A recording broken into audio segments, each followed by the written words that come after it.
Hi everyone, welcome back to my channel Surviving Narcissism Together. I hope everyone is doing well today. So, in today's video, I want to talk about survival mode in narcissistic relationships. Have you ever noticed that even after leaving a narcissist, that your body it still feels very tense, like you're waiting for something bad to happen, even though you're in a safe space? Well, that's survival mode. And when you're with a narcissist, your body and mind are constantly on alert. So, it's like you're walking on eggshells, scanning for their moods, their tone, their reactions. It's exhausting, and it becomes the norm for you. So that survival mode doesn't really leave you even after the narcissist. So in today's video, we're going to talk more about that and how it changes your mind, your body, and your spirit. And most importantly, how you can finally step out of that survival mode and start living again. Okay, so let's firstly get into what survival mode really is. It's a natural reaction to that constant danger, whether it's real or perceived. So when you're in survival mode, your brain is saying we're not safe. So it shuts down, and everything that isn't necessary for survival, like joy and creativity and rest and even digestion, those things shut down, right? And then you begin to live in flights or fright and even freeze or fawn. I know that quote unquote free state is what I've been living in for a very long time. So with the fight mode, you tend to argue and defend yourself, and you try to be heard and get your story across, right? With the flight mode, you're gonna withdraw and emotionally detach from everyone and everything. That freeze mode, which is what I encountered, and I've noticed that a lot of narcissists encounter this as well, is you just shut down and your body goes numb. You just can't physically move, and for hours. And finally, fawn, where you just try to please the narcissist to keep the peace. Maybe like a narcissistic parent, you're just trying to please them so that no arguments are going to happen because you don't know how to deal with the arguments. See, in a healthy relationship, your nervous system relaxes. But with a narcissist, your system, it never gets that break. It's just like constantly running. It's constantly on edge. But I believe that narcissist creates this chaos on purpose, is to keep you stuck in that survival mode, to take your peace from you. Because as long as you're in that survival mode, you can't think clearly. You're not going to listen to your intuition, and you can't see the manipulation for what it is.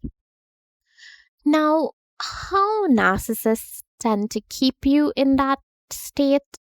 Well, narcissists are masters of emotional whiplash, okay? So one minute they'll love bomb you, the next day they'll devalue you or ignore you. And it's an unpredictable cycle that keeps your body in a state of constant alert. They train your nervous system to depend on their approval for safety. So you start thinking, if I say the right thing, maybe they'll be nice again. If I stay quiet, maybe they won't explode. And you know what, guys? That's not love. That's conditioning. That's conditioning you to react certain ways so that you will not hold these people accountable for whom they are. It's spiritual and it's emotional imprisonment disguised as keeping the peace. They want you anxious, confused, and tired because a person in survival mode doesn't leave. Survival mode can feel like a lot of things. You can feel constantly anxious. You can't relax. Your body is always tense, even when there is nothing wrong. You struggle to sleep, like you have terrible insomnia. And you overthink everything. You may apologize for things that aren't even your fault. And when you walk into a room, you can instantly read everyone's mood because you're always on edge and you don't want people to be mad at you.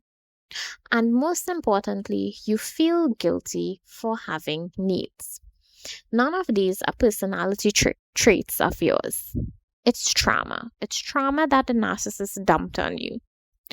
You've been living in self protection for so long that peace begins to feel unsafe.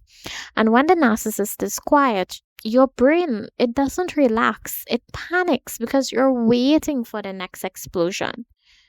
That's how deep the programming goes with these people. When you live in survival mode too long, it's not just mental, that's where it becomes spiritual.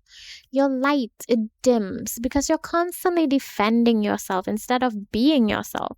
You start losing faith, not just in others, because you have trust issues, but in your own intuition. Remember this, guys. God didn't design you to live in fear. He designed you to live in peace. So when, you're with a narcissist, that stillness feels impossible. And they replace calm with confusion, love with control. So healing isn't just leaving them, It's learning to feel safe again in your own spirit. Now, how to come out of this survival mode? So these are just some points. I can expand on it in another video. Healing begins when you stop living in reaction and start living in awareness. So here's how you start, okay? So the first thing you're gonna do is create safety for yourself. That means physical distance if possible and emotional boundaries if you can't physically distance yourself from them. Even silence is a form of reclaiming your peace, okay?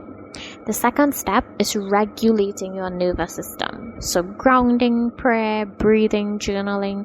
Remind your body that you're safe now.